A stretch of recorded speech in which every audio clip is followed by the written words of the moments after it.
Pajak merupakan salah satu sumber utama penerimaan negara yang memiliki peran penting dalam penyelenggaraan pemerintahan dan pembangunan nasional. Melalui pajak, negara memperoleh dana yang digunakan untuk menjalankan berbagai program demi kepentingan masyarakat. Dari berbagai fungsi pajak yang ada, terdapat dua fungsi utama yang paling mendasar, yaitu fungsi budgeter dan fungsi reguleran. Fungsi pajak yang pertama adalah fungsi budgeter. Fungsi ini menunjukkan peran pajak sebagai sumber pendapatan negara untuk membiayai seluruh pengeluaran pemerintah. Dana yang berasal dari pajak digunakan untuk pembangunan infrastruktur seperti jalan, jembatan, sekolah, dan rumah sakit. Selain itu, pajak juga digunakan untuk membiayai pelayanan publik, membayar gaji aparatur negara, serta mendukung program pendidikan, kesehatan, dan kesejahteraan sosial. Tanpa adanya pajak,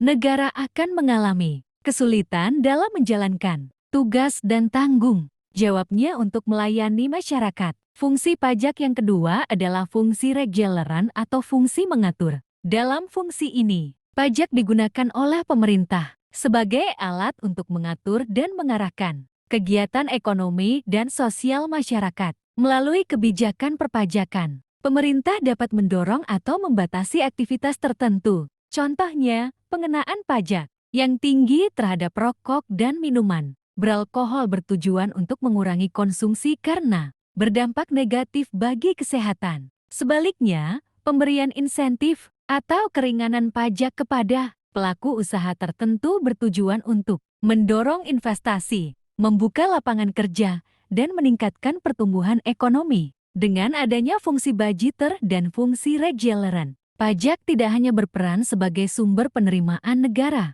tetapi juga sebagai alat kebijakan untuk menciptakan perekonomian yang stabil, adil, dan berkelanjutan. Oleh karena itu, kesadaran masyarakat dalam membayar pajak sangat penting demi tercapainya pembangunan nasional dan kesejahteraan bersama.